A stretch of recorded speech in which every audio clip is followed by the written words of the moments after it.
Never know how to open a conversation. What do you say?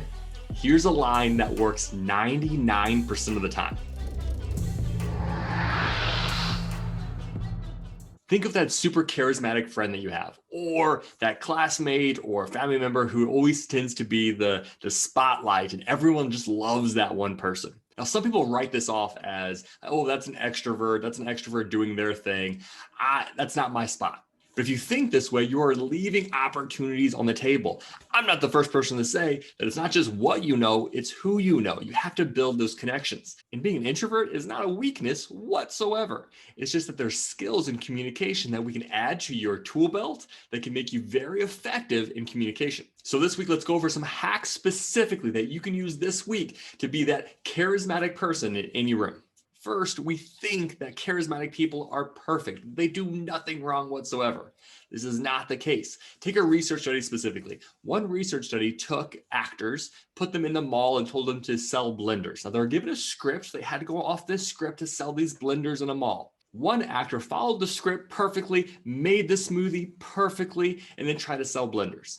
Another actor had the exact same script, but messed up the smoothie. They made a huge mess. Oh, I'm so sorry. Had to clean up the mess. Now, which actor sold more blenders? And it's not who you think. The actor who messed up actually sold more blenders than the actor who did everything perfectly. So the takeaway, charismatic people are humble. They show their weaknesses. Now, don't be that person who constantly downplays themselves, but show humbleness. How can you show minor weaknesses? Next, picture that person who always tells stories about themselves. You tell a story and they say, oh, I've got a better story. It's about me. What have I done recently? Let's put the focus on me specifically. Think of that person.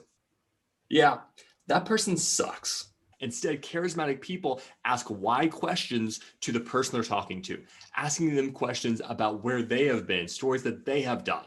A question that I love more than any question whatsoever is asking people what their passion project is. What is a passion project that you're working on right now at work or outside of work?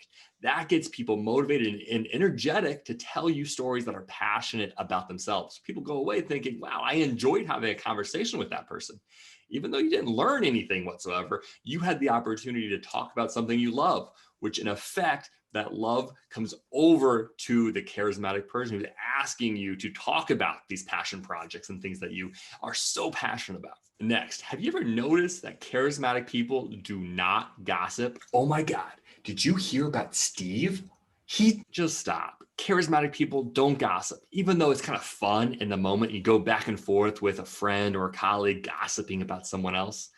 Anytime you're putting out negative characteristics with someone else, those negative characteristics kind of stick on you a little bit, almost as if it is pollution. Your car is moving forward and that pollution that comes out of your car, it kind of sticks to you a little bit. Instead, gush about someone else. What's a colleague? Who is a classmate? Who is an individual around you that you can gush about and say, I love this about so-and-so?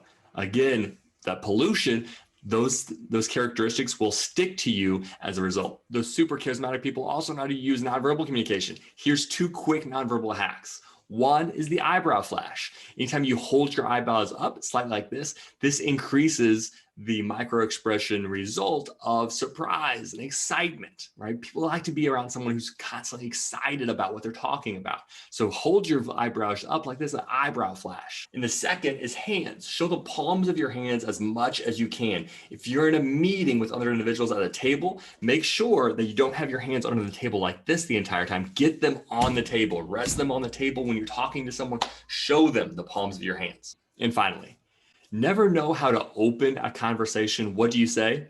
Here's a line that works 99% of the time. Hi, my name is Dustin, and I'm trying to get out of my comfort zone a little bit and meet new professionals. Do you mind if I introduce myself? The reason that line works so well is because you're managing confidence with, again, being humble. No one wants to be approached by someone coming in super hot saying, hey, look at me, pay attention to me. Instead, you are confidently approaching someone, but at the same time humble and saying you're trying to get out of your comfort zone. Use that line to approach any professional and again, build that rapport with them. Did you find these hacks valuable? If so, I want to request something this week specifically. Take this video. This video can change a lot of people's lives, specifically introverts that have this opportunity to meet individuals. Again, it's not just what you know, it's who you know.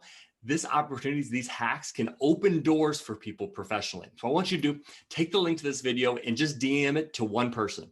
Text it to one person. It could make a big difference. Tactical hacks that can make a difference in how people communicate. So which of these hacks do you plan to use this week? In the comments below, let me know. Let me know which one specifically you plan to try out, whether it's the line of, I'm trying to get out of my comfort zone, whether the nonverbal lines, whether the gushing, what do you plan to use? Last week's video was about branding, and a comment of the week last week comes from Janice. I think the branding option I most relate to would be the 3-option method. I actually have used this in my everyday life as well as in the professional setting. It is true a lot of people want to feel like they are part of the decision-making process and things move much quicker. So this week, use these charismatic communication hacks. Who knows what kind of doors will open professionally for you because of them.